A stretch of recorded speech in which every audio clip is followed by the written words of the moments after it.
Yeah, so this is my first time. I assumed presidency in September. So this is really my first CHTA marketplace as president. Certainly seeing it from a very different side of the aisle.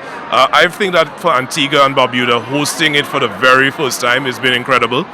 They've done a fantastic job as host. And we now know that we have another destination that can be part of the rotation, so to speak, of where we can host CHTA Marketplace. We have over 9,300 meetings that have happened so far at CHTA Marketplace, and this is on par with what we've seen in previous years. In fact, since the pandemic, this is the second highest number of meetings that we have had at a CHTA Marketplace. So really well done to Antigua. They've done a phenomenal job as hosts, and we definitely know that we will be back. Do you know already where gonna be the next marketplace? No, we do not know exactly where.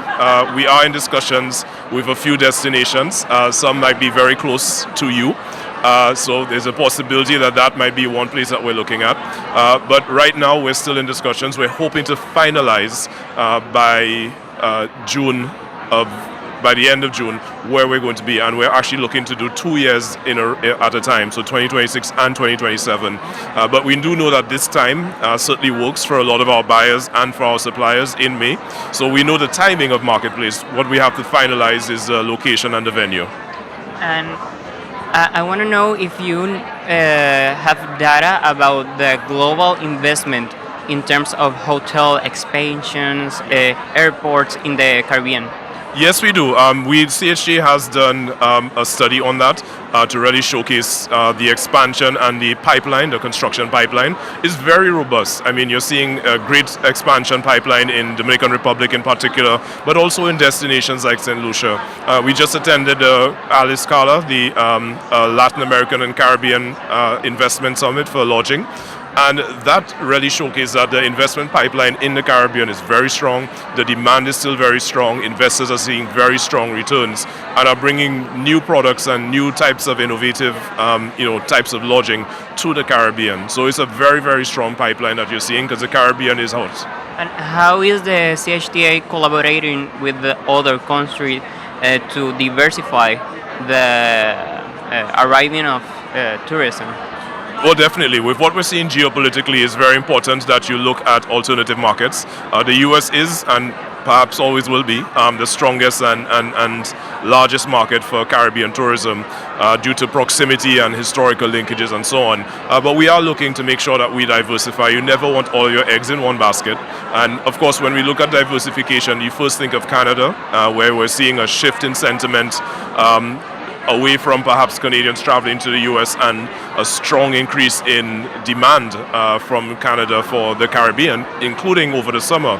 That's based on data that we got from Forward Keys, our data provider, at the Caribbean Travel Forum that happened day before yesterday. A lot of destinations are seeing very strong increases in demand from Canada, and in the summertime, that's not something you usually see. Obviously, the UK, Europe, LATAM as well is a market that, in fact, we're seeing the largest increase in demand for the Caribbean from Latin America. It's over 100% increase based on search volume. So there's a lot of interest from our Latin American neighbors, and we definitely need to do better when it comes to airlift and connectivity. But perhaps the untapped potential is right here in the Caribbean itself.